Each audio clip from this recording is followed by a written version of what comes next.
Reciban el saludo del grupo integrado por Guillermo Díaz Iparraguirre, Gracie Huanco Pineda, Aldair Carrasco Fuente y quien les habla, Gilberto Garrido Chávez. El tema que expondremos se titula Impacto social, político y económico del conflicto armado interno en el Perú en el periodo de 1980 al 2000. A continuación expresaré como introducción que el traumático conflicto armado interno en el Perú ha sido definido por la Comisión de la Verdad y Reconciliación, CVR, como un periodo de violencia iniciado en mayo de 1980 que afectó gravemente a la sociedad peruana. Produjo la lamentable cifra de 69.280 víctimas fatales y desaparecidas. Es una herida histórica que marcó el destino de la nación. La exposición abordará el origen del conflicto armado interno en el Perú, sus causas, desarrollo e impacto de la sociedad y la nación. Para este propósito se explicará el origen del conflicto y el surgimiento de los grupos subversivos, su impacto social devastador, la respuesta estatal y las consecuencias económicas y políticas del terrorismo, incluyendo las secuelas post-conflicto. Ahora desarrollaré el tema 1 relacionado al origen del conflicto armado interno y del surgimiento de los grupos subversivos. Como debe ser conocido por todo peruano, durante el año de 1980 la situación en el Perú era de una profunda crisis socioeconómica y política, lo que dio origen al conflicto armado interno y el surgimiento de los grupos subversivos, los que aprovecharon una serie de factores estructurales y diferencias ideológicas para iniciar su desarrollo. Podemos observar que el surgimiento de los grupos subversivos, llámese Sendero Luminoso y el movimiento revolucionario MRTA, estuvieron condicionados por factores propiciatorios. Al respecto, señala de Gregori 2000 que se debe a la ausencia estatal y a la crisis de identidad social en zonas rurales de la sierra, exacerbadas por la pobreza, el centralismo político y otros factores.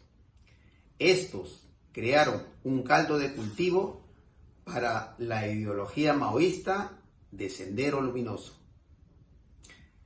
En contraste, al analizar las acciones operacionales y de reclutamiento entre Sendero Luminoso y el MRTA, se observan diferencias en cuanto a objetivos de guerra. Mientras Sendero Luminoso buscaba la destrucción total del orden existente a través de la guerra popular prolongada, el MRTA tenía una orientación más urbana y guevarista con aspiraciones de ser reconocido internacionalmente, como señala Tapia 2019. Por último, como explica el lugar de la memoria LUN 2022, el reclutamiento de sus integrantes también difería.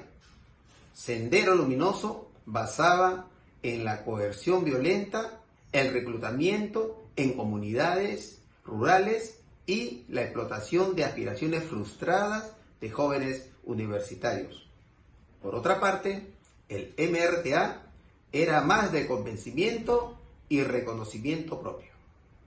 Estimados, buenas tardes, les saluda Guillermo Díaz. Este costo humano del conflicto no solo se tradujo en la pérdida de vidas y desapariciones, sino también en una profunda pérdida cultural. El miedo y la violencia extrema provocaron la migración forzosa de miles de familias andinas hacia las grandes ciudades, alterando irreversiblemente las estructuras sociales y culturales del origen. En el ámbito psicológico se generaron secuelas duraderas, como traumas y trastornos de ansiedad, que persistieron décadas después del cese de la violencia, afectando la reconstrucción del tejido social.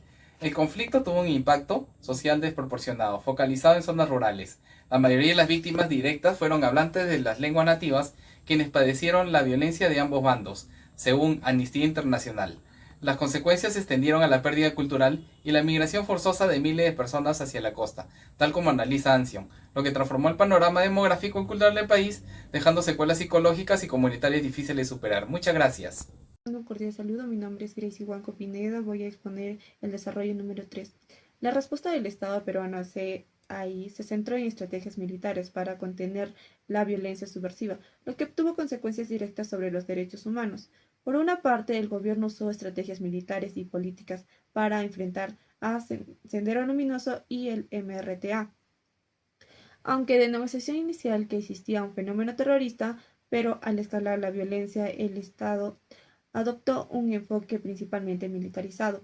La razón de esta estrategia fue buscar contener y derrotar subversión, destacando la militarización progresiva y el uso de medidas de excepción. Por lo tanto, la estrategia de empleo de las Fuerzas Armadas dio resultado, pues comenzaron con éxito en el campo militar, aunque sin recibir apoyo de los otros campos, particularmente el económico y el social. Las consecuencias declarados los estados de emergencia y militares toman el control. En apoyo a la Policía Nacional del Perú, se suspenden algunas libertades individuales, lo cual fue muy necesario. Es conveniente resaltar que la actuación de los militares tuvo el valioso apoyo de los comités de autodefensa, aunque en algunos casos en el teatro de operaciones cometieron abusos en contra de la población civil. Finalmente, la Comisión de la Verdad y Reconciliación, el CBR, documentó también que las Fuerzas Armadas y las fuerzas policiales fueron responsables de violaciones de los derechos humanos contra los pobladores campesinos andinos, muchos de ellos las cuales eran quechohablantes, exacerbando la desigualdad étnica y social preexistente.